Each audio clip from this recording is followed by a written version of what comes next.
camera captures this. Smoothing can't fix it. But what if one equation could? Welcome to the Kalman Filter, the engine of trust.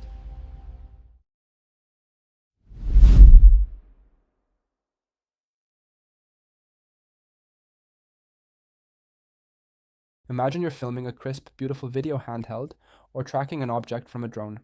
Because of hand tremors, wind, or sensor imperfections, what your camera actually records is full of high-frequency jitter. Before we talk about fixing shaky footage, let's look at what actually happens when your phone jitters. As you hold the camera, tiny hand tremors cause the device to shift and rotate constantly.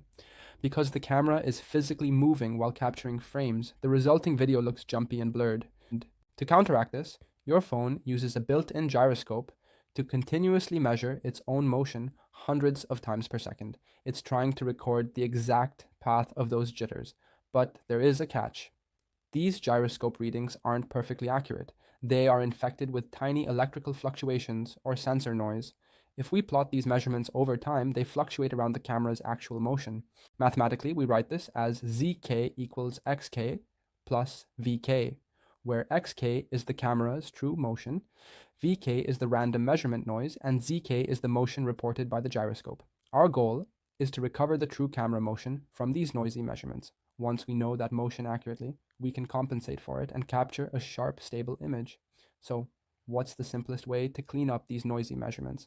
Let's start with the most obvious idea: averaging them. To obtain a cleaner estimate of the camera motion, we replace each noisy gyroscope measurement with the average of the last n measurements. At every instant, we average the samples inside the sliding window, plot the new estimate, shift the window forward, and repeat.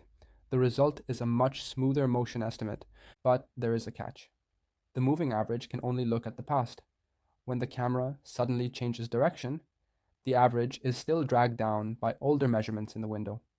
This causes a delay or phase lag. The smoothed estimate physically trails behind the true motion.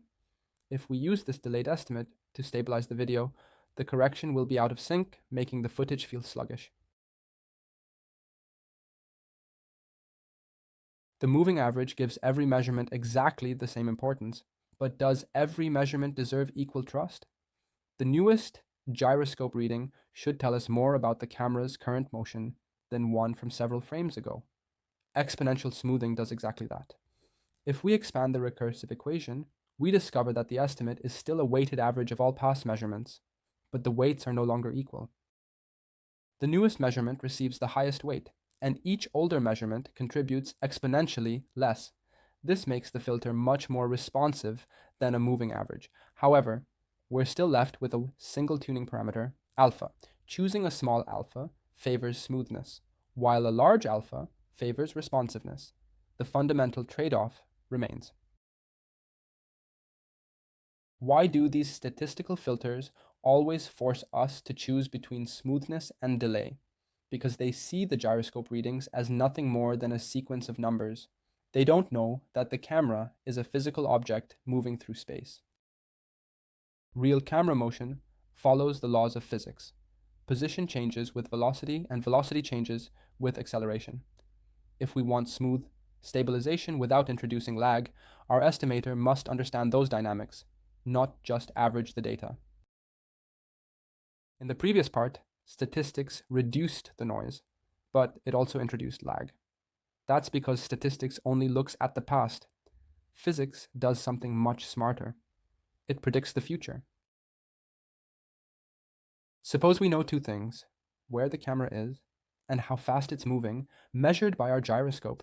Using basic kinematics, we can predict where it should be in the very next frame. Instead of waiting for the next measurement, we move forward using physics. Because we're predicting instead of reacting, there's virtually no lag. But this prediction depends entirely on that velocity measurement. Since the gyroscope is never perfectly accurate, these tiny errors in velocity add up frame by frame. This continuous accumulation of errors causes the prediction to slowly but inevitably drift away from reality. Now we have two different estimates. The prediction is smooth, but it drifts. The sensor stays centered around the truth, but it's noisy. Neither one is perfect, so naturally we want to combine them. A simple average treats both estimates equally, but reality doesn't. Sometimes the sensor is extremely accurate, sometimes it's extremely noisy. Sometimes, in the previous part, statistics reduced the noise, but it also introduced lag. That's because statistics only looks at the past. Physics does something much smarter. It predicts the future.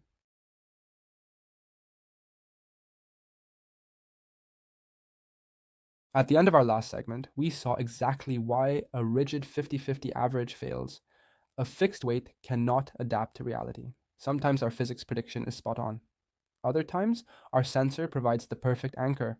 To combine them intelligently, we need a dynamic slider, a trust variable that adjusts itself every single frame based on how confident we are in each source. But how do you teach a computer to measure confidence? The first step is to stop treating our estimates as single absolute points. Instead, we represent them as probability distributions, specifically Gaussian bell curves. This curve tells us two vital pieces of information. The peak is our best guess of where the camera actually is.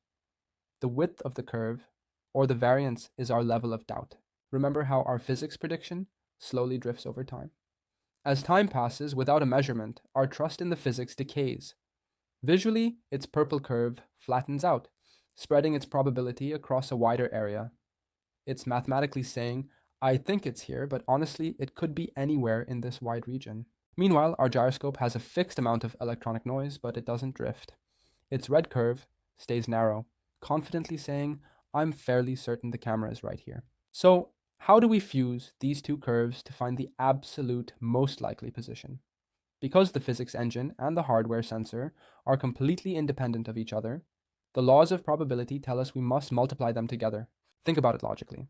If you have two independent sources and they both agree that a specific position is highly probable, multiplying those high probabilities creates an extremely high peak in the middle. Notice that this new green curve is actually taller and narrower than both of the originals. Why? Because seeing two completely independent sources agree makes us more confident than relying on either source alone. But calculating complex bell curves for every pixel, every frame, is computationally heavy. This is where Rudolf Kalman changed the world. He proved that if you algebraically multiply these two Gaussian curves, the center and width of that newly formed green curve simplify perfectly into this beautifully elegant fraction, the Kalman gain, or K. This formula isn't just a made-up slider. It is the exact mathematical result of multiplying those probabilities. K is simply the variance of our prediction, divided by the total variance of the system. It acts perfectly as a sliding scale from 0 to 1. If our physics model has drifted wildly, its uncertainty grows massive, dominating the fraction. K pushes close to 1 and the algorithm instantly overrides the drifting physics to lock onto the sensor data. Conversely, if our sensor glitches and becomes incredibly noisy, its uncertainty blows up. The fraction shrinks, K drops towards 0, and the algorithm automatically ignores the garbage sensor data to rely on physics. When you put all these concepts together, the complete Kalman filter emerges naturally as a continuous two-step loop. Step 1 is the predict step. We use our physics equations to advance forward in time. But because the future is inherently uncertain, we add a little process noise to our bell curve. The curve gets wider and flatter. Step 2 is the update step.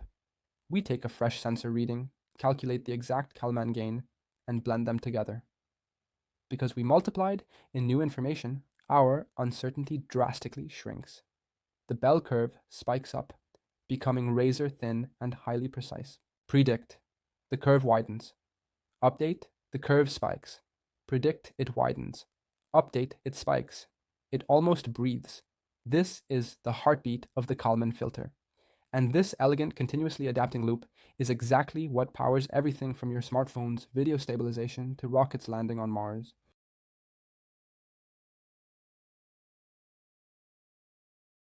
We've seen how the Kalman filter tracks moving objects over time, but what if we swap the dimension of time for space? We can actually use the exact same algorithm to magically restore blurred and corrupted photographs. Instead of measuring a rocket's position every second, we measure pixel intensities one by one, scanning across the image left to right, top to bottom.